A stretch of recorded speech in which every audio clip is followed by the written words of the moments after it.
Polisi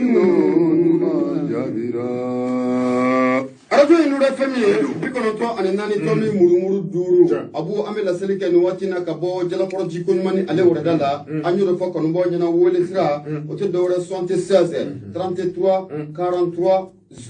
Ote 76 33 43 03 ni watina abu munye bintu sila alina name fulla sama fransi ka fana ko asila Mokhtar Jabi ani ka tafara munye ali jaraka amin numbela jile fu usogolimana abu sirajanta ma amma ambolodo me boni sabanye ukomu mako sorde bamako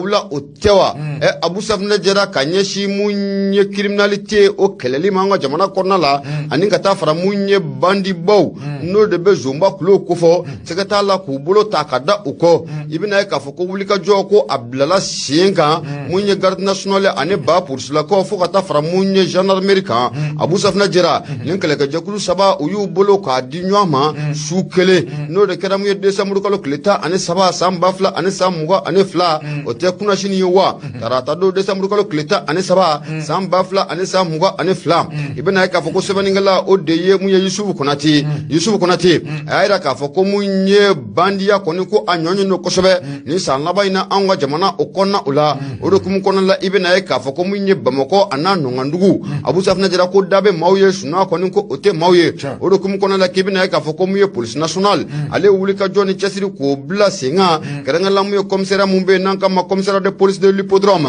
ote hippodrome commissariat oto ale ko fowa ani kata fara munye yiri mojo commissariat kan abu safna jira olio wulika joni ko bla singa munye décembre ko kleta ani saba neganya ta ani kononton wati kata blafo neganya ka ani mugani sabala no be 23h kofo sebeningala ko ako kiboro konun ko osorla kaye ka foko munye ba pour cela ka ani kata fara munye gendarmerie mauka garde national abu safna jira nunu bela dilen forla nyanga ku bolo ka dubu dakele fe abu safna jira wala samuye jatika wala keba nunu no be bandi musene munumba anga sigidaw konala tege abisika takada ukon tugumna abu safna jira ni ko jatemna kalaje an wala kana ba munun to ko folen flani ukale kan te dore munye dugla dom ni besika kishi tugumna anu bolola fa besika kishi tugumna oro kum kono la munye su farak leka abu safna jira obuga wulika jo ninka blasenga ni wati labaina munye bandi nun tege abisika da uka tugumna oro kum kono la ibena ka fa ko munye ukoni ye faranyanga ko obara ko obolo da akara sababu ye abu safna jira uye munye yoro chama ko banengemo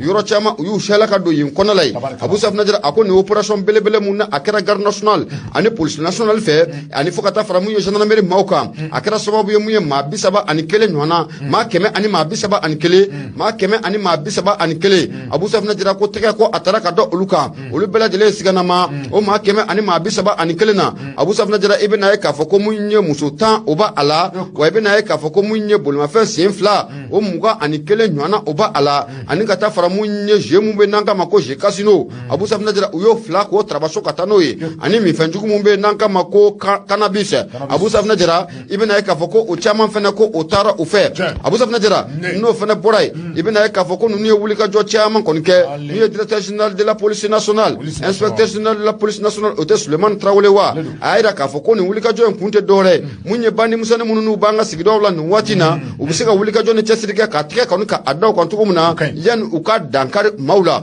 abu safna jira oro kum kono la kibina ka foko munye juma temene ni akli bala munye ba police la ko kata fra munye garde national kan yo wulika jo chairman ko ni ko ke renga la yoro mumbe nanga mako buga somugu ane suguni ko sibenin koro abu safna jira la yunite dore koy munye ba manchi nunu no be bandi musa nun ko fo tege abisaka takada ukan to muna ko kishi ka bo ka manifun kishi ka bo utoro uma abu safna jira munye fatriga ba ayira ka fo operation munu okera na kera sobobiye ka ma chairman fena ka tege takado uluka sigana ma chama obitijo ma keme ani ma biduru ani duru nyonala ako owulika jo munu okera juma temane ibena ka fo ko muye musuta ani fla obo o ma keme ani ma biduru ani duru ula wa abu safna jira o fana bolon ko fe ibena ka fo ko munye bulma fe sin fla o bisaba ani sheki ko o mina na juma do abu safna jira no o fana boray ibena ka fo ko bulma fe sin saba ani ka ta fara muye senani nga abu safna jira ko muye oludo fana ko o mina na abu safna jira ni ko jate mina kalaje munye gendarmerie ani police national ata fara muye garde national ka u ye wuli ka jɔ mun ni k'o kɛ mun ye tarata tɛmɛnen a kɛra sababu ye mun ye commissariat mun n'o bɛ centre commercial la o tɛ suguba o kɔfɛ wa Darafela bolibana o tɛ ale kɔfɛ wa Abu Safinɛ Jara ka taa tɛmɛ mun ye Kalabankura fɛ n'o fana bɔra yen Abu Safinɛ Jara ka taa tɛmɛ mun ye yɔrɔ mun bɛ n'an k'a ma ko Arayida suguba kɔnɔna ani Worokuru Abu Safinɛ Jara fo ka taa fara so mun bɛ n'an k'a ma maison des anciens combattants Abu Safinɛ Jara u ye nin bɛɛ lajɛlen k'a bɛn nɛgɛmɔ Abu Safinɛ Jara o fana bɔra i bɛna ye k'a fɔ ko mun ye yɔrɔ mun bɛ yen n'an k'a ma ko échangeur de Babemba échangeur Abu Safinɛ Jara u y'o yɔrɔ fana k'a ban nɛgɛmɔ mun ye bandi misɛnnin fɛn fɛn bɛ nin yɔrɔ kofɔlen ninnu na ani an ka ba bolodaw o sabu kɛ mun ye a yira k'a fɔ ko mun ye pɔndɛ martini minnu o bɛ anw fɛ yan mun ye bandi ninnu caman bɛ se ka to u ɲaga da o yɔrɔ ninnu na ye Abu Safinɛ Jara wuli ka jɔ bilala sen kan a bandi misɛnnin fɛn bɛ k'a bɛɛ lajɛlen tarabaso ka taa n'u bɛɛ lajɛlen pɔn Richard mun fana bɛ yen Abu Safinɛ Jara a yira k'a fɔ ko mun ye bandi misɛnmanin ninnu u ka wuli ka jɔ ko a fanga ka bon kosɛbɛ mun ye an ka lakanabaaw ye u ye yen fana k'o ban nɛgɛmɔ Abu Safinɛ Jara n'o fana bɔra yen i bɛna ye k'a fɔ kulu mun bɛ n'an k'a ma ko Samɛ kulu fo ka taa tɛmɛ mun ye Sabalibugu o sugu fɛ i bɛna ye k'a fɔ lakanabaaw u ye nin bɛɛ lajɛlen k'a ban nɛgɛmɔ bandi misɛn fɛn fɛn b'a kɔnɔna la Abu Safinɛ Jara tɛgɛ tara ka da a bɛɛ lajɛlen o kan Abu Safinɛ Jara o fana mana bɔ yen siga t'a la mun ye ba polisilakaw ani gendarmeriw ka taa fara garde nationale maaw kan u ye wuli ka jɔ kɛtiri k'o kɛ yɔrɔ mun bɛ n'an k'a ma ko Garantigibugu Abu Safinɛ Jara fo ka taa bila mun ye Kalabankɔrɔ o kɔnɔna la u ye patrouille k'a boloda ye Abu Safinɛ Jara ko tɛgɛ fɛnɛ ko a taara ka da siganama maa caman ka o yɔrɔ nin kɔfɛla la Abu Safinɛ Jara ko opération in bannen kɔfɛ a yira k'a fɔ ko mun ye maa 100 ani maa 57 Abu Safinɛ Jara ko tɛgɛ taara ka da olu bɛɛ lajɛlen kan nin bɛɛ lajɛlen sigana maa ye an bɛ don min na comme bi Abu Safinɛ Jara mun ye moto minnu u minɛna a bɛ ti jɔ ko moto 51 na ko Jakartaw TVS ani ka taa fara mun ye Apache kan Abu Safinɛ Jara nin bɛɛ lajɛlen o b'a a la ani fɛn mun bɛ n'an k'a ma ko chambre indien ka taa fara mun ye cannabis kan Abu Safinɛ Jara ba polisilakaw gendarmerie nationale ani ka taa fara garde nationale maaw kan u ye wuli ka jɔ mun kɛ ni tile 2 kɔnɔna la mun ye décembre kalo tile 13 ani juma tɛmɛnen wuli ka jɔ in kɔni ko a kɛra sababu ye Abu Safinɛ Jara tɛgɛ tara ka da bandi misɛn mun kan Abu Safinɛ k'a da gosi ko a bugana kosɛbɛ kunnafoni filɛ nin ye an y'a ban nɛgɛmɔ ka bɔ mun ye soir de Bamako ale kɔnɔna la sɛbɛnnikɛla tɔgɔ de nin waati la Yusuf Konate Abu Ibunya Bala tabarikala bili kɛra k'a fɔ an b'i fɔ k'i waleɲuman dɔn n'i ye soir de Bamako n'i y'ale bila fɛn min bɛ tigɛ soir de Bamako kelen na ne b'ale sama ka gɛlɛnna Laji Mahamadu Gaba ale ka sɛbɛn don a ko i k'a dɔn k'a fɔ ka kɛ ni accord d'Alger i k'a dɔn k'a fɔ gɛlɛyaba bɛ a kɔnɔ bidi namu gɛlɛya an ka taa bidi kɛra k'a fɔ min bɛ tali kɛ Laji Mahamadu Gaba a ko i k'a dɔn k'a fɔ accord d'Alger min ni a tɛgɛnɔ bilara i k'a dɔn k'a fɔ anw ni Bamaji kɔrɔw fɛ kabini san 2015 la i k'a dɔn k'a fɔ n'i y'a ta k'a lajɛ ale tɛgɛnɔ bila in kɛra a bɛ siɲɛ 2 bɔ kosɛbɛ siɲɛ fɔlɔ i k'a dɔn k'a fɔ ko o kɛra mai kalo san 2015 la siɲɛ filanan i k'a dɔn k'a fɔ o tɛgɛnɔbilaw kɛra i k'a dɔn k'a fɔ juin kalo kɔnɔ i k'a dɔn k'a fɔ san 2015 la tɛgɛnɔbila min kɛra i k'a dɔn k'a fɔ ni o kun bɛ se ka kɛ sababu ye kosɛbɛ bɛ tali kɛ i k'a dɔn k'a fɔ anw ka Mali a dugukolo la a bɛɛ lajɛlen bɛ se ka sa olu ka bila Mali a ta kɔnɔ cogo min na min bɛ tali kɛ i k'a dɔn k'a fɔ jamana a farafarali ko kuma min ni o kun bɛ sen nɔ kɛrɛnkɛrɛnnenya maa minnu bɛ yen ni olu kɛ kun bɛ ka marifa ta u bɛ u yɛrɛ lakana kɛrɛnkɛrɛnnenya i k'a dɔn k'a fɔ groupe min bɛ yen ni o bɛ wele k'i k'a dɔn k'a fɔ le groupe SEMA n'o ye k'a dɔn k'a fɔ SEMA don mun bɛ est-ce que rebelle do Sema otea des mouvements de Lazawad ka do ka fɔ coordination des mouvements de Lazawad o ye Sema ye ka do ka fɔ olu waati dɔ la olu ye wuli ka jɔ ka sɛbɛn boloda a ka ja ka fara groupe wɔrɔw kan jamana in bɛ se ka fara fara tɔgɔ min na ka do ka fɔ olu de kun ye o ka hamina ye min bɛ talikɛ ka do ka fɔ wuli ka jɔw sɛbɛn nana boloda min bɛ talikɛ ka do ka fɔ ɲɔgɔnyew sɛbɛn kɛra san 7 kɔfɛ ka do ka fɔ tɛgɛnɔbila kɛlen nin sɛbɛn in na a kɔni yɛrɛ k'a fɔ ko gwɛlɛ bɛ a application na n'o ye ka do ka fɔ bɛnkan kɛra min ye bɛnkan waliyali ka do ka fɔ gwɛlɛ bɛ a kɔnɔ ka do ka fɔ hali bi komi bi min bɛ talikɛ ka do ka fɔ coordination des mouvements de Lazawad saga ani waati bɛɛ lajɛlen na ninnu kɔni na sɛbɛnlankolon dɔw bɔ a ka ja i k'a dɔn k'a fɔ ninnu kɔni na fɛɛrɛ ni dabali bɛɛ lajɛlen tigɛ k'a dɔn k'a fɔ kɔrɔmatigɛliw i k'a dɔn k'a fɔ murutili fariw u bɛ se ka ta cogo min na hali bi ka anw ka fanga k'a sɛgɛrɛ min bɛ talikɛ k'a dɔn k'a fɔ kabi tɛgɛnɔbila kɛra k'a daminɛ a dɔw la ka se bɔ bi ma ko n'i ye Kidali ta k'a lajɛ hali bi i b'a ye k'a fɔ ko Kidali k'a dɔn k'a fɔ hali bi Kidali ko a ma kɛ Mali yɛrɛ ye à 100% i n'a fɔ malidenw anw b'a fɛ a ka kɛ cogo min na kadu fa sanga ani wati jamani kadu fa aka symbole munumbe no ye jamani afuruba chaka yoro munumbe jamani kabara ke yoro fon fembe ali bi baye ka fa ko mouvement de lazawari mo ordination de lazawari mo ko lu keme ka wulika jo ka boloda aka jay kadu fa ali bi komi bi amako be mina kidal ko la ko amasika soro ko bolo ko ni tambe ka yeshika mamunu zegre ni kadu fa la France ko ni metalike kadu fa Emmanuel Macron ale ka jamani aka jay kadu fa katase Emmanuel Macron ma ku kadu fa anakeni ngani ajuga abeni njay ngono sabula kadu fa benga atego bla kara wati mina ka damna o wati la khase sizama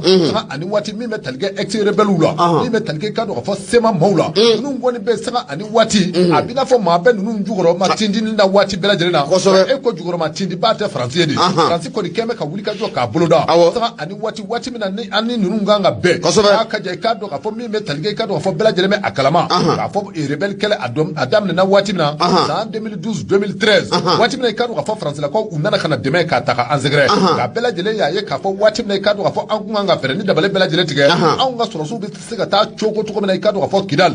gela na do ala ka sabo ke kadu ka fo français la ko yi yali kadu ka fo français la ko ube ka munne nyeyini aka je kadu ka fo français la ko muna utafe awni sema anga siga ben kelenga muna utafe fere ni dabale bela jele ka tige mali dugu kolo bela jele di siga ke mali tay to ko mina bi kadu ka fo kabine français la ko uye wuli ka jo boloda kabine o watu la ka sesama ibaye ka fo ko hali bi ina fo bi kadu ka fo kidal amake awn taye way kadu ka fo kidal ana mara yoro chamambe hali bi kadu ka fo mi metaliga awn ga fagana no ye mali autorité ay kadu ka fo ko ama représenter kadu ka fo kidal région kono na ko ye femi ni akagele ko zobe ka masro kan ni accord d'Alger ta laje ibaye ka fo tegado blakera sebe mununa tegado blakera kuma ka mununa o baye ka fo ko kidal de kan ka ta ka mali doy go kidal we kadu ka fo mali ka faga wa kan ka boli kidal kan go ni ya ta laje kidal kadu ka fo ame wati na ko me bi ka bi tegado blakera 2015 la ka damno wati la ka se fo sisama hal bi kadu ka fo ko mali kadu ka fo gola balbe an kidal che ka ja kidal hal bi mali amarata kidal kan ka so ke kadu ka fo ex rebelu way kadu ka fo unu ujugoro matindi bawe pour ko ni tame ka yeshi mami ma kadu ka fo ko ode ba français ko sigatala hatrible mi mo soir de banko kuno kadu ka fo Mamadou Elhaji Gaba Mamadou Gaba ambe foli tani ga segere Abu Safna jira nouvelle horizon ne ben bolo gushi me bona aye munye sebaningala ale togo de munye Demba Conté akmara Abu Safna jira abena ta munye politiki ale ye fenye femuna nye doni ka gelen kosobe Abu Safna jira politiki keneka ibena e ka foko mamun no be tegara fi kuna bi ki laele sigatala o ma kele ne be kla ka tegara fo ki lajige Abu Safna jira munye sebaningala Demba Conté ako munye angana politiki buna ku o kenaga ibena ka foko belebele nza no be talike Isa Kawujim dangoro bayan ko ni ko atunna abeninga na wati ni mbo ma chama mga Kawujim ka ingalike o dabla o fol dabla angata sa amaterga do unata interga tui angata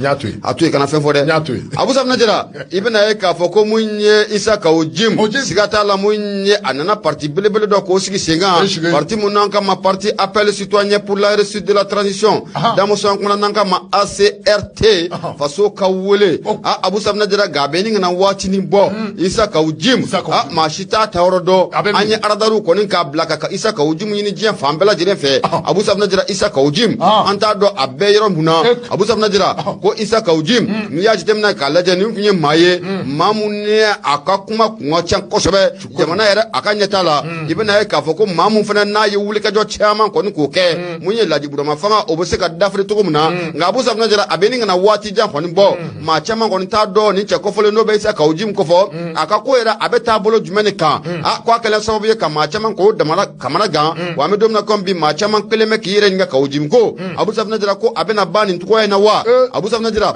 ni dunya jitemna kalaje Isa Kawujim ma kundo ma mu yere parti ka sigi senga ka foko o parti bina feranda balke ka ngo jamana fama no be colonel Ashim Kuita kofo ka aseba khoro deme sebaningala ko ako Isa Kawujim be fanyume ako ko ningali ko atomin ko aka kan sigi ko sabga ni Isa Kawujim jatemna kalaje Abu Safna jira wati munna ibe ka kale abe buluda ngo jamana kono kerengala jekulu mu sigla nanga makomu M5RP ibe na ka foko Isa Kawujim che duma bele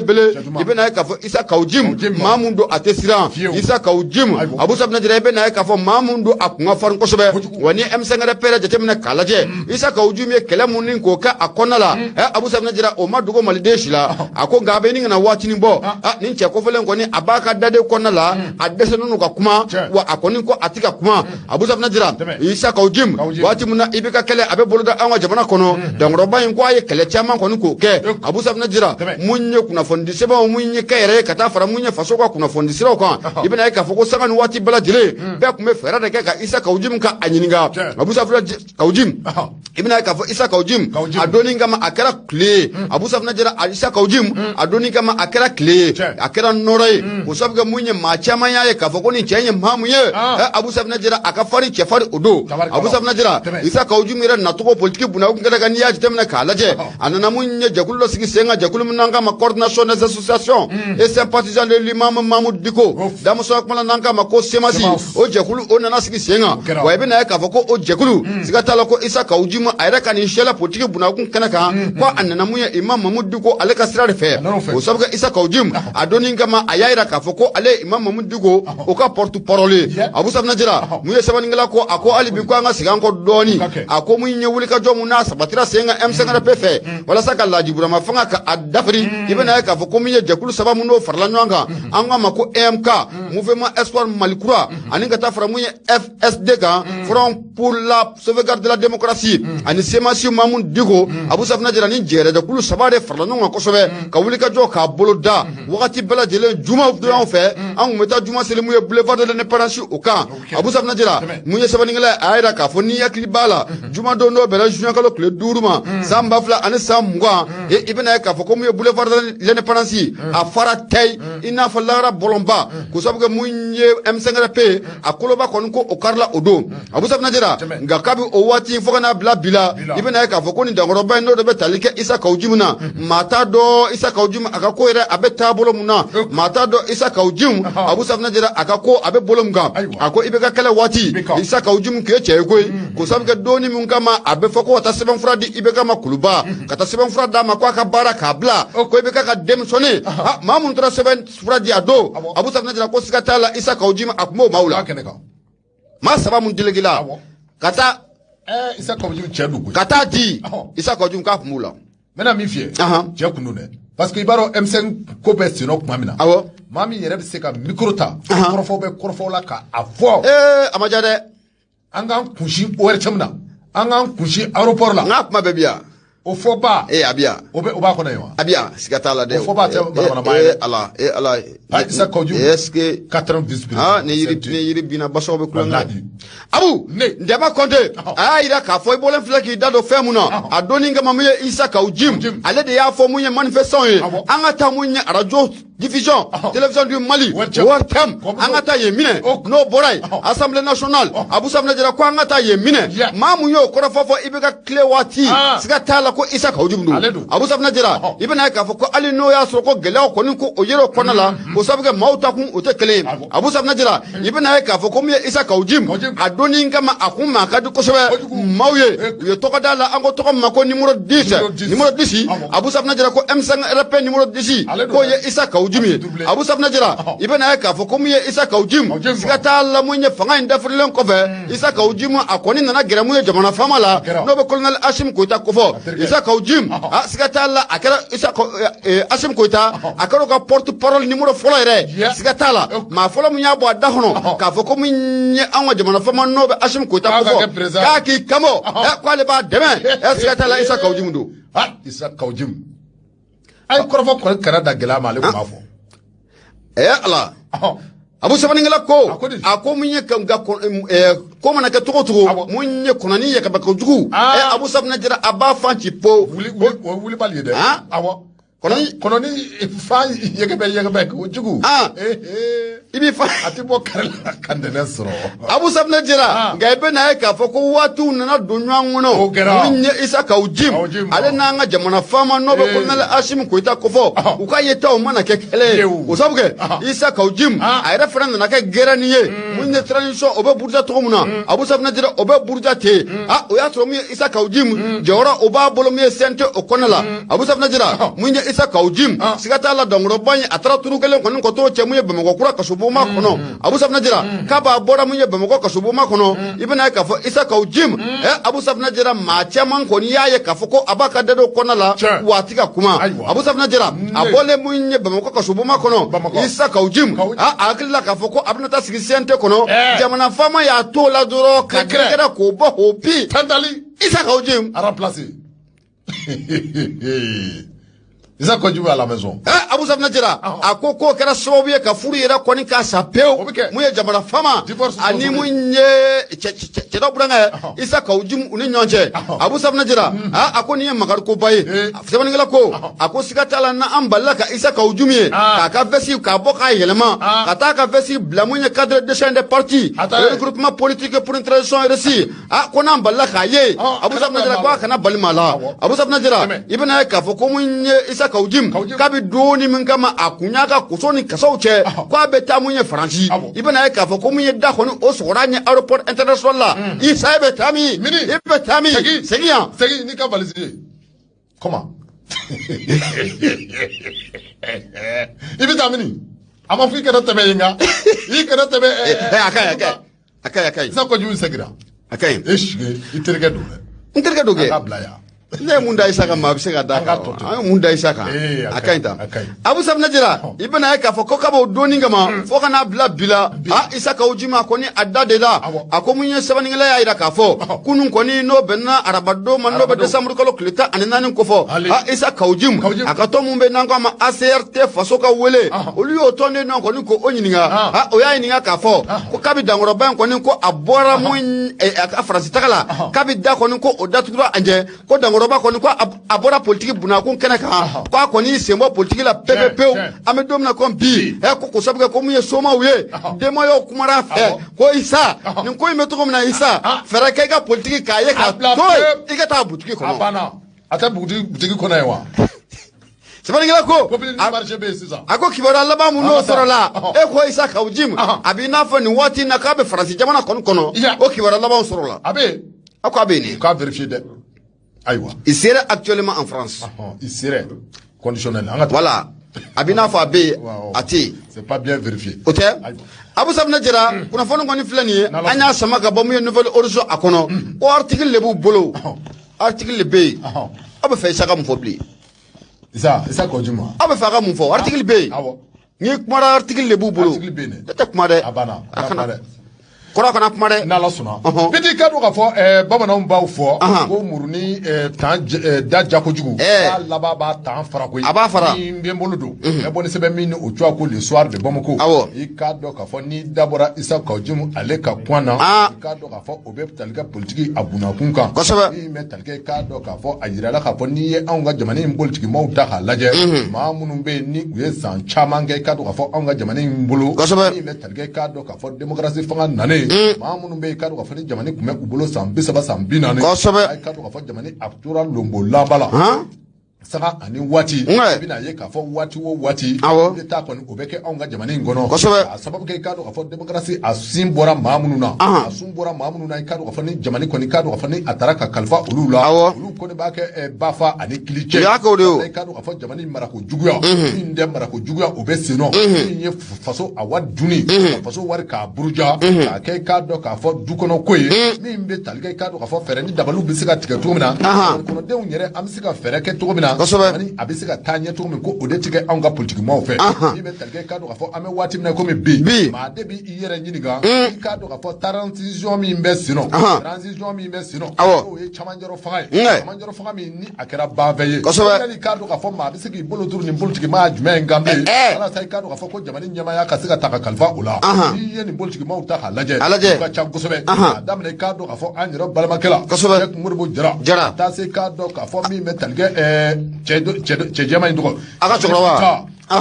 Jamil Bita ka taa se k'a dɔn k'a fɔ Amadu Goyitaw ma ka taa se k'a dɔn k'a fɔ Alu Boubacar Diallo min bɛ tali kɛ k'a dɔn k'a fɔ Sidibe la ni o ye k'a dɔn k'a fɔ premier ministre kɔrɔ o ye k'a dɔn k'a fɔ Sidibe i y'a faamu ça ne va pas fɛn dɔ bɛ yen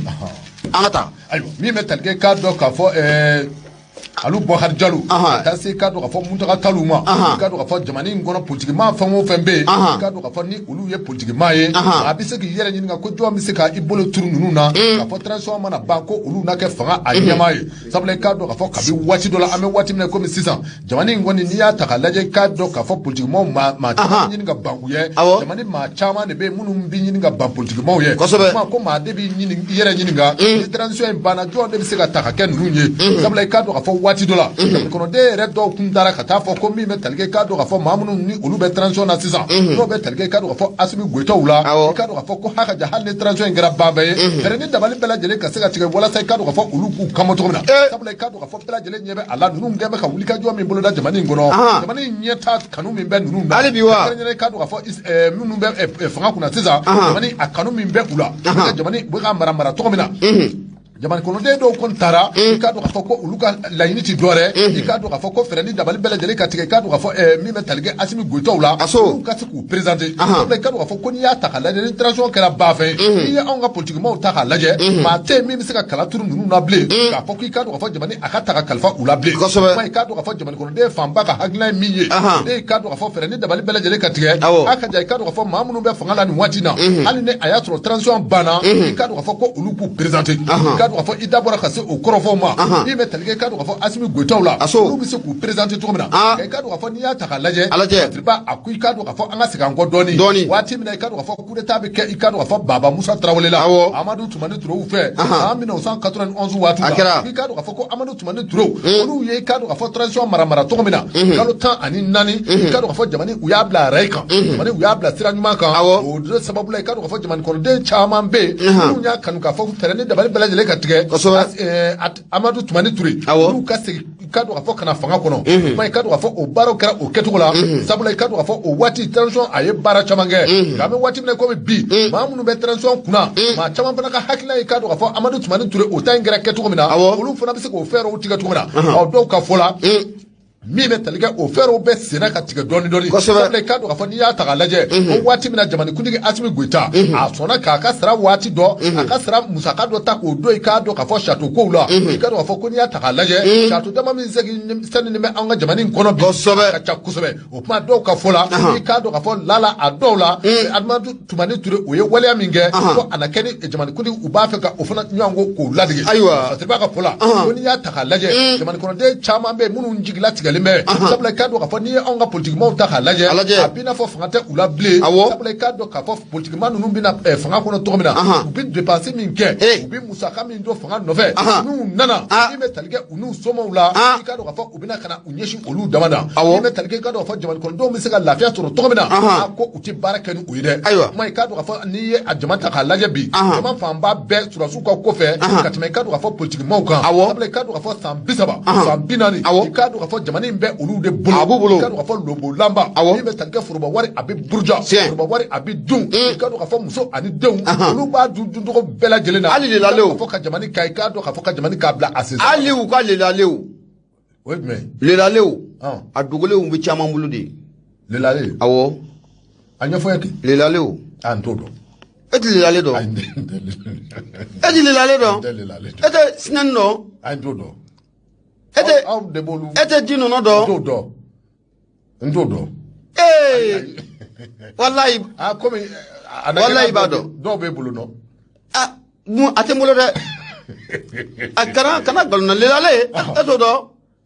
andodo ngata mi kla ka ni metalge ka do ka fo la ya jara akui ka do ka fo ni politique mo ta ka laje ay ka do ka fo ko ni magoya te flaye ay ka do ka fo ko abe ukani wati na tabe ka do ka fo onga jamani kono de bela jele ba fe hali na ya soro chendo ka fo ko charte do ya yira ka fo ki ka do ka fo munu me fanga na wati na ko ni présenter le manga na ta wota ka do ka fo onga mo ko ni metalge jamani kono de la no malide bela jele famba ye ka fo ko na ko chama ne be tabe ka do ka fo ni transition ngara ba veye ma jumɛn de be ki ka do ka fɔ ko kala bɛ se ka turu o la jigi ma kunga sai ka do ka fɔ jamani u bɛ se ka bila yɛrɛ kan cogo min na kuma ka do ka fɔ ko jamani kɔnɔdenw ka do ka fɔ maaw jɔrɔlen bɛ maaw bɛ ka hami bi o de sababu la ka do ka fɔ dɔw b'a fɛ min bɛ tali kɛ ka do ka fɔ jamani a marabaaw la olu ka to fanga in kɔnɔ fo ka taa fɔ min kɛra. On ne change pas une équipe qui gagne. Ah, mais est-ce que l'équipe là gagne? Eh, on est mauvais. Alors? Moi, on est mauvais. On ne cherche pas une équipe qui gagne. Mais est-ce que l'équipe là... Hey! Abou! Ahmed Dougoure, qui a un jamana gagné Mamoun Bolo. Notre politiquement, nous. Ah, oui, d'autres angane. Ah, oui, mais... Ah, comme nous. Ah. Aïe, d'autres angane, Abou. Oui, mais avec Katouodi. Avec Katouodi. Démocratie. Avec la Katouodi. Avec démocratie de Fonakono. Ou un politique. Un politique. Non. Nebe, Améomé, n'importe be bon. Améomé a du madou. Mais akadi maman ou là. C'est-à-dire, maman béni avec Jamanin Kanoube à la fois. On a déjà voyé Akadou Maou. Ah bon? C'est qu'à la transition, c'est que sûr et certain, avec la dure politique. Ah bon, son Akadou Maou, on va soigner le match à Mané. Il y a le match à Mané. Ah bon, il y a le match de Béquet. Ah bon, son Akadou Maou. Un notaire. Alaga Farangangoui. Alaga Farangan. Abou Sabnadera, Ameta, Mwebembolo Makarikado, soit de Bamako, Meboni Aye, Sabaningala Toro, Maimouna, Dumbi. Mai akumara Abu Safna jera akomuni Karimu Keita no kofora ate ibeka ala kaina la atale denga okofoa ko Karimu Keita abora akada de kono kanyeshi muye trésor américain oyo jalakili muntani ka segere Karimu Keita akoni abora akada de kono memna dumia ayira ka foko Karimu kon Abu Safna jera ni Karimu Keita kacho otawa fison national otawa ko kacho yaira ka fo Jalaki muno talem fle kale segere l'Américain feta Abu Safna jira qualité foi kalamanina wakale dielendo inafo nono kene ko siganare dole no alila Abu Safna jira munye maimuna dumia ayira ka fo ko munye Karimu Keita munye laji burama ale denge otewa amedomina ko bi sigata la ko munye Americain nye sanction muntani ka asegere Abu Safna jira abina fo sanction ko amabe amakoy odo kum kono laibe na ka fo ko kunu no bena Desember kalo kleta ani nani ma ibeka denge Karimu Keita Abu Safna jara abora kadda de konala Karimu Keita ayira ka fo ninjela ki mu talem flaka ale Karimu Keita kale shigara ni l'Américain fe ko sigata la ko ni koni ko de Abu Safna jara ale Karimu Keita ale manyininga uma gira ale la kale nyininga wa siga de kele no ale la wa ni ko ale ta tuna bi wa ale ta dula ate fo kalamala akoti ayo angata Sabaningala ko ako munye maimuna dumia ayayira ka foko niye banna koye ko mamunne ayejiga butona kabonga jamana kono no rebe talike Karimu Keita la Karimu Keita abora toko munafoka na bla abora abodo Abu Safna jana foka na bla bila mata do munye Karimu Keita abora toko mfe abora telemani ne lawa abora taxi ko furu do kono wa Karimu Keita atara munye jago karton kono wa mama ke ala ka do nasigata konna ayeji ake butona Abu Safna Sabaningala ayira ka foko yani Karimu Keita akato muye kuma chama inata aka feran dabalike anwa kiri bonye manadar internationally o mun ko susu anofe kaka na anwa kiri bon ko jabi folo Abu Safna jira ko yana aka kuma Sabaningala ko ako akila jigina ibena ka foko munye Desember ko kle kononto muye trésor américain Abu Safna jira munye mabinani ane kononto Abu Safna jira uye nyana jagilita kanun ko ku segere ka sanction ta ka o mabinani ane kononto ku segere ko yuruku Abu Safna jira anebuna adama de ya la fasali ku ye dankaro la kosobe Abu Safna jira o ma binani ane kononto na ibena ka fuko Karimu Keita ale de tara soro okono o de kum kono la ni Karimu Keita ra jatemina kalaje ma do munye wasaden korodo Abu Safna jira mu ibeka kle o wati Karimu Keita munye manager international o ba no fe kabe juin 2021 ko sabe ke anwa kiribo mawe manager international daka ko fe mumbe no be talike an baraka nyonga no be Birama Touré ko fo Birama Touré ale mun fatura kabe san 2016 Birama Touré ale mun tunna kabe san 2016 limano ko aketo Birama Touré ale mun tunna kabe san 2016 Abu Safna jira ko Karimu Keita akana akayininga ola kadamna adonna fogana bla bila Abu Safna jira Karimu Keita ama kala dunyina kabe oma sabaningala ko ako munye Karimu Keita jalake mun taleme ka segere adugulente mali dejila ayira ka foko munye Karimu Keita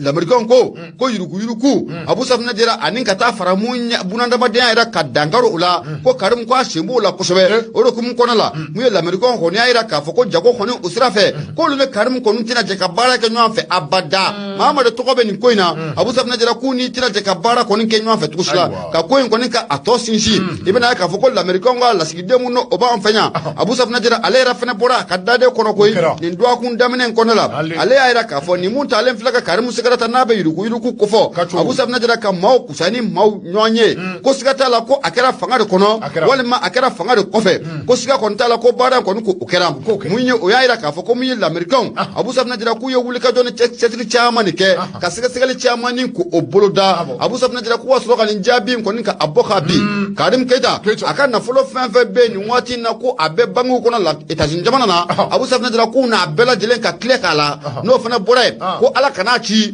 na ala de Karim Keita ci ka Abu Safna Jara ka do panguru kono ka beta États-Unis ko mama fakaya irefa l'américain wala sigide mu fana ba fa Abu Safna Jara ale ni ko fo ka shele aya ira ka fo ko na folo munum flene ni sika sika lu bara no obolodala ni adunga woni aboli no obela jele jatem na la kalaba Abu Safna Jara ko sika ta la ko dafolo ko fole ne teka daraga ko abesegi mu ye faso malima no be ba maliba o ko fo Abu Safna Jara oro kum ko la kibina ka fo ko ni Karim Keita ka se ko toro mu nye be ka denge ka to ale tewa belebele abura ka dade kono la kunu Abu Safna Jara ayira ka fo ko kabe doni mun kama fanga kono ko odafrila Abu Safna Jara ka le Karim Keita ale be miri munyanga jamana la ale be miri malila Abu Safna Jara ko ale be miri malila sanga wati bala jile Karim ngara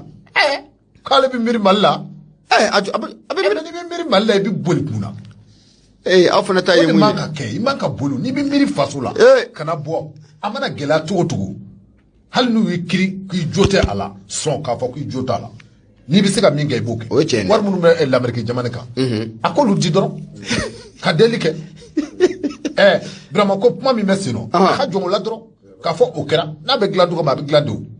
alors to ngoni fleni abana Abu Safna Jara Karim Keita ko ni yaira kunu ako Abu Safna Jara ko ale ko ni balla le la kosobe ga femi yire ko mie Abu Safna Jara ni sanction muna talen fla ale Karim Keita ka ale sigarata Abu Safna Jara ni ko yire ko ale ta kalama ale te foi kalama na wa siga siga le baro ko de be sina ko mu ye l'américain ye u fla ga ni sanction muta ninga ale Karim Keita ka sigare ka sura uma ale Karim Keita ka ale nyiniga Abu Safna Jara mu ye Karim Keita asaba ko dimna ko Karim Keita ayira ka fo ko ale ko ni innocent ne ni koina ko munye prevu Abu Safna Jara ne dalun na wati muna Abu Safna Jara ko ka fo ko ni ni koinye Karim e ka warde ni Karim e de ni koin ka ta Abu Safna Jara ko no dalu bora wati muna ko kuma be se ka ke ko ga ko ni wati na ko l'américain fla ka bara mun ko nun ko ke Abu Safna Jara ku ye bara nga fagale mai ko sabu ka mun ale Karim Keita ko ale manninga Karim Keita ayira ka fo ko to chiye betale me ka ale Karim Keita ka ale segere ni wati la ko nun ko okona la Karim Keita akoni ayira ka fami domna ko bi ko nala sona ma ko ala ka chien ko odeme ko ale Karim mena wuli ka joni chatiri ko ke abese ga da ko yele wala sa mu nyeni koy Abu Safna Jara abese ga laja ji nyama jolna tomna ale no obolo ko buluda sabani ngala ko ako mu nye Karim Keita akoni ayira ka fo ko ni koy ale kon da dangadale no ka fo ko ale damajele no koy na ale damajele no koy na fo ka fo ko adamajele no ne dalun na wati muna Abu Safna Jara ko ni baran kan ga tomna ko akoni ko abekete sabani ngala ko ako Karim Keita yani l'américain wa dalu ko ni ko kana malim kiribo o ye manadar international mun ko da ika kabi 2021 o kona la feran dabalike ika na yira la jea fo ni na yira la jea mali do me farika Abu Safna Jara ki la jea munye l'américain bulu o de bikew nana akara yira mada daraka kabi kuma jma ale manaw amana de alors donc na kumbe ya na ni anta bana ni mawre ko ba kele malde de du amana ta togo amni je ko tigi kele sikatala contre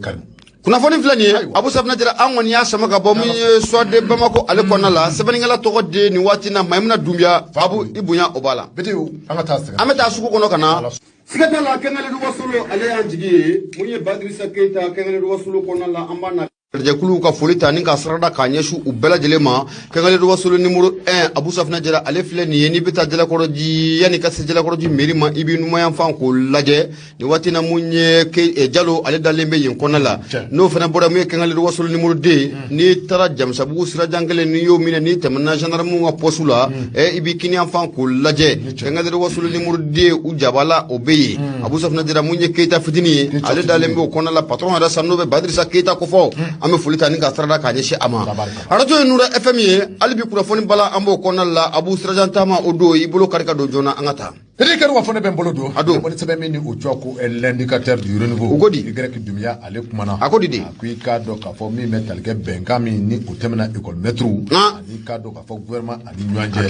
ni ye école maître ga syndicat ta ka laje mi ni abe woni ko synergie des enseignants mi ni ka do ka fo ulu koni ni o ye ka do ka fo synergie des enseignants ka do ka fo scientifique du 15 octobre ni obi awuli ko synergie ni yu ka jekulu ta ka laje baye ka fo ko ma jekulu woloflando haka je ka do ka fo syndicat wolofla bay akono ni ya ta ka laje benga min zabatera ni wati labay na o de be talke ka do ka fo syndicat woro de be ni olu sona gouvernement akasi ka point ma mi me talke ka do ka fo syndicat kelembe o be woli ko si pesco abina fo olu koni ka do ka fo olu maso ga tegeno blaken zebe na murti bulula ka do ka fo murti afari olu be fe akata ko mi me talke ka do ka fo indicateur du renouveau Y Dumia ako ni école karamo ka gwela ani gouvernement ta ka laje ba bela jele be talke femina o de article 39 ye article 39 mi ni o tara ka ke shara kise mi ni abe wulu ko 2018 007 du 16 janvier 2018 mi be talke kado ka fo soro ani musakawu kado ka fo ulu be se ka yakuba école karamo ka kana tomina mi be talke kado ka fo ni wati labaina kado ka fo gouvernement ani école karamo nana be kuma kana kado ka fo mi be talke sefa war milliard temps ani fla ni million kɛmɛ saba ka do ka fɔ o de kan ka ta ka tila école karamɔgɔw ni ɲɔgɔn cɛ a yɛrɛ la ka fɔ n'i y'a ta ka lajɛ o wari in bi mana fara ni ɲɔgɔn cɛ ka do ka fɔ 2000 ani 200 a bɛɛ lajɛlen kan ka o sɔrɔ kosɛbɛ mais talike ka do ka fɔ nin jɛkulu dɔ in na n'o ye sipesco ye olu kɔni y'a jira k'a fɔ nin bɛnkan min filɛ nin ye olu tɛna sɔn fiyewu sabula i k'a dɔn k'a fɔ ko ni an taara nin dacogo in na sariya min ni o taara ka di an ma ni o bɛ wele ko article 39 i k'a dɔn k'a fɔ ko ni an taara o taacogo la o kuma i k'a dɔn k'a fɔ ko o ye janfa talen ka article 39 k'a sɛgɛrɛ sabula i k'a dɔn k'a fɔ article 39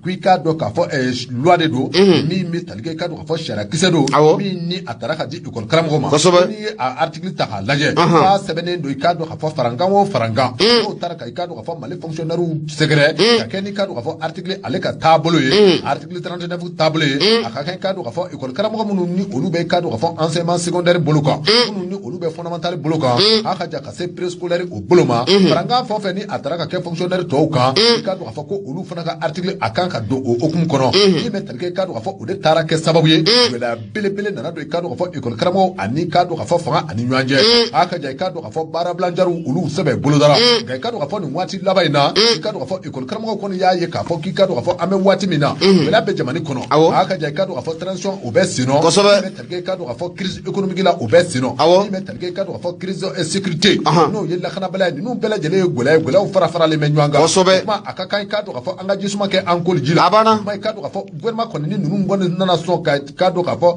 k'u bolonɔ bila nin sɛbɛn in na k'a dɔn k'a fɔ jɛkulu dɔ min ni o de ye sipesco ye n'o ye k'a dɔn k'a fɔ syndicat des enseignants k'a dɔn k'a fɔ syndicat de l'enseignant k'a dɔn k'a fɔ secondaire collectivité k'a dɔn k'a fɔ olu de ma diɲɛ ni nin ko in ye sabula k'a dɔn k'a fɔ u y'a jira k'a fɔ baara min ni a kɛtɛ filɛ nin ye k'a dɔn k'a fɔ a bɛna kɛ sababu ye article 39 k'a dɔn k'a fɔ k'a bolo ka kosɛbɛ k'a dɔn k'a fɔ olu tɛna sɔn ka u tɛgɛnɔ bila kɛ sɛbɛn in na k'a dɔn k'a fɔ u ma u tɛgɛnɔ bila sɛbɛn in na k'a dɔn k'a fɔ olu ko u bi to kɛrɛfɛ wa min bɛ talike k'a dɔn k'a fɔ article 39 la k'olu bi continuer ni a kɛlɛ ye a ka ja hali n'a a y'a sɔrɔ u kelen bɛ a kɛ a danna olu n'o o baara kɛ koyi talike k'a dɔn k'a fɔ olu ka ɲɛma ni o ye Mulayi ye Mulayi Kɔnɛba Kulubali k'a dɔn k'a fɔ a ye nin kɔrɔfɔ ninnu zarada a y'a jira k'a fɔ article 39 k'a dɔn k'a fɔ ko olu diɲɛ de to a kɔ fɔlɔ fo ka taa fɔ k'a dɔn k'a fɔ ni u ka base n'o bɛ talike k'a dɔn k'a fɔ école karamɔgɔ fɛn o fɛn ni o bɛ enseignement secondaire bolo kan n'olu bɛɛ lajɛlen jɛnna ni a ye ko u ka taa sira in fɛ k'u na taa o sira fɛ n'u ma jɛn ni a ye a ye k'a dɔn k'a fɔ ko olu bɛ a kɛlɛ kɛ fɔ fini bɔ nɛrɛ bɔ Badiri filɛ a ye min fɔ i k'a dɔn k'a fɔ indicateur du renouveau kɔnɔ Y Dumia ale ka sɛbɛn indicateur du renouveau Y Dumia an bɛ foli ta ni k'a sɛgɛrɛ Abu Safina Jara jira o indicateur du renouveau kele ne ba ale sama ka girana mun ye sabaningala ye ale togo de ni wati na Bala Soumaïla Traoré Bala Soumaïla ako Abou Safna jira ko anga ta commune urla de Jean Koulibaly no ko fora ate région de Dioila ate ale ko fowa Abou Safna jira nanya nshela ka doye ibena ka foko mun ye million kema saba ane bishe ki ayira ka foko o majere konimbe ni wati na mun ye commune urla de Jean Koulibaly ale konala région de Dioila o mara kono dawula songala o manje sabaningala ko ako ibena ka foko mun ye vérificateur général no ko fora ate Samba Almoudou Babi ko fowa Abou Safna jira anaka chedo nyu ka kusonu ka kasauche Abou Safna jira kata mun ye commune urla de Jean Koulibaly o kono utra sigali bawro ko boloda Abou Safna jira sigali temenon ko fe vérificateur ya ka rapport ka boka binti tari vérificateur général ayaira ka fo san 2012 ani kana bla muye 2021 o kalo saba folo la musaka mumbe no o maje koni no o yele ndo mama ke ala ka musaka atara yoro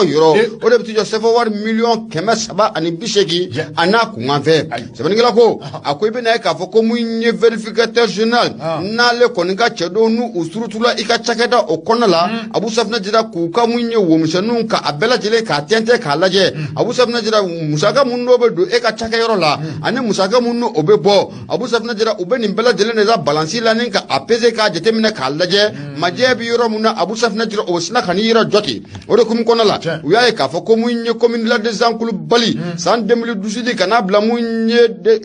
2021 o kalo saba folo o kono Abou Safna jira ko ni wari ko fole o musaka ko ni ko o maje ko ayirai o de kum konala muye vérificateur ay man ko mbla dagri de la ko vérificateur ya ka kusoni kasalu bela jelenche na manya ka fo ko ale klela ka sigalu la Abou Safna jira atara rapport kata boka bi ka di jamana famama amada odro made ibena ka fo yoro mumbe nanga mako section de compte de la Cour suprême Abou Safna jira aninga ta fra muye procureur de la République pour le tribunal de la grande instance de la commune 3 de Bamako Abou Safna jira muye vérificateur atara ka rapport kata di ni bela jelema ako muye femun taleme ka commune la de Jean Koulibaly ka segere Abou Safna jira oti dore ayira ka fo ko muye contrat do koni ko olu bolono blala Abou Safna jira o mate mesira do fe o maje musaka do be ko lu maje o yeleno o kono Abou Safna jira o fana mana boy ibena ka fo ko munye uyayira ka fo ko munye taji o te karibiran ko fowa million sheki ana ku nganve Abou Safna jira o du no taji muna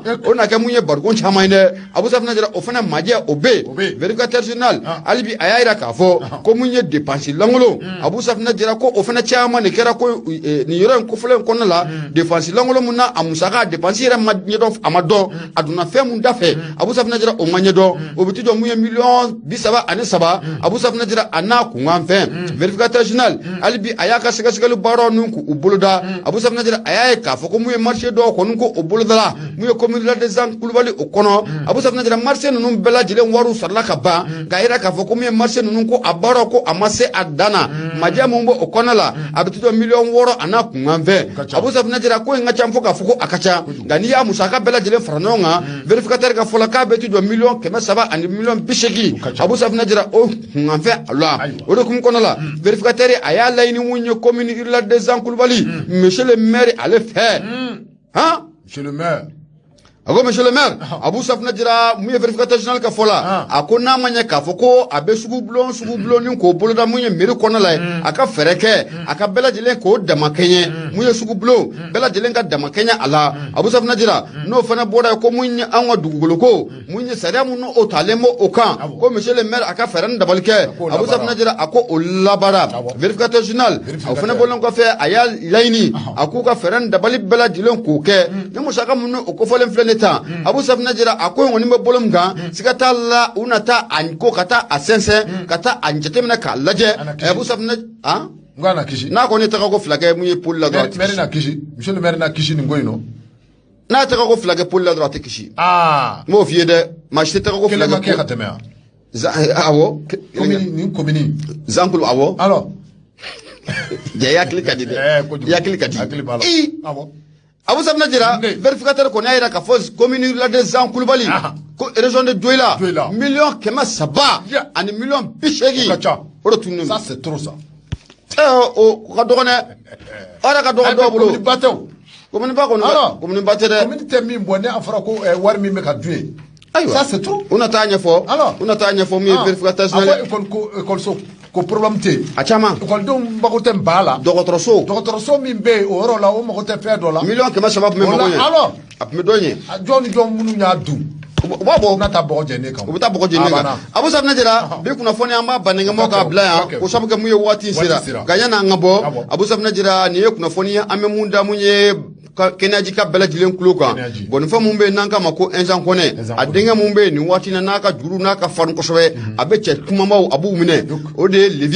levier koni akelema ka gon fo ko buloda ni ala de sibiru do idan kana no samedi kenaji koni o konna lay ibina ka fo ko mi enjan kone adenga levier ubna ta gon fo kata kene ko sigi kenaji la ubna ta kene sigi mamun to la o de musa kuyate anatiru nu ye pièce furlaw ye mobile pièce furlaw do commerçant do abu safna jira odo kum kono la sibir do kenaji kono la kibina ka foko donso den haba anu kanu bagaw wole blale no bela jilema ko nga nyon soro muye kenaji la munye enzan kono dengam be nanga ma ko levier abu safna jira amna ti bolo ka maka chejurula kenen den faya abela jilen talemeka kalfa munye samu kulubali nanga ma ko alakle parenya o talemeka kalfa alema munye musa kuyate ani kata fara munye fasiribela abu safna jira ame foli ka lasuma abu safna jira no fele boray kanyeshi munye Mauludu édition 2022 ibina ye ka fo ko munye Xavier bele mumbe nu sigoro benimbe jela koroji la fiala o konnama o kube wole bla munye kalande ni tonde bela jilema abu safna jira ku ko mauludu ko abena boloda ni alama bashura ga sibrido no be décembre ko klita ani wolon vlama nega sheki o konnala ibina ye ka fo ko munye Xavier bele munna afla jela koroji la fiala ko woye baro konin ko abna time abu safna jira munye nyas karamenta ale ni kuna foni ko olasi ama nala da studio ka muye sibrido ma kono décembre ko klita ani wolon vla nega sheki wati no be 8h ko fo Xavier bele mun fla ni jela koroji la fiala la abu safna jira kibina ka fo ko wajulu bele o kene bna sigi ka mauludu ka alenya maya abu safna jira amadu ko ke Allah kan studio kan do ko fla ma kono ante bitan ku ka da wati sira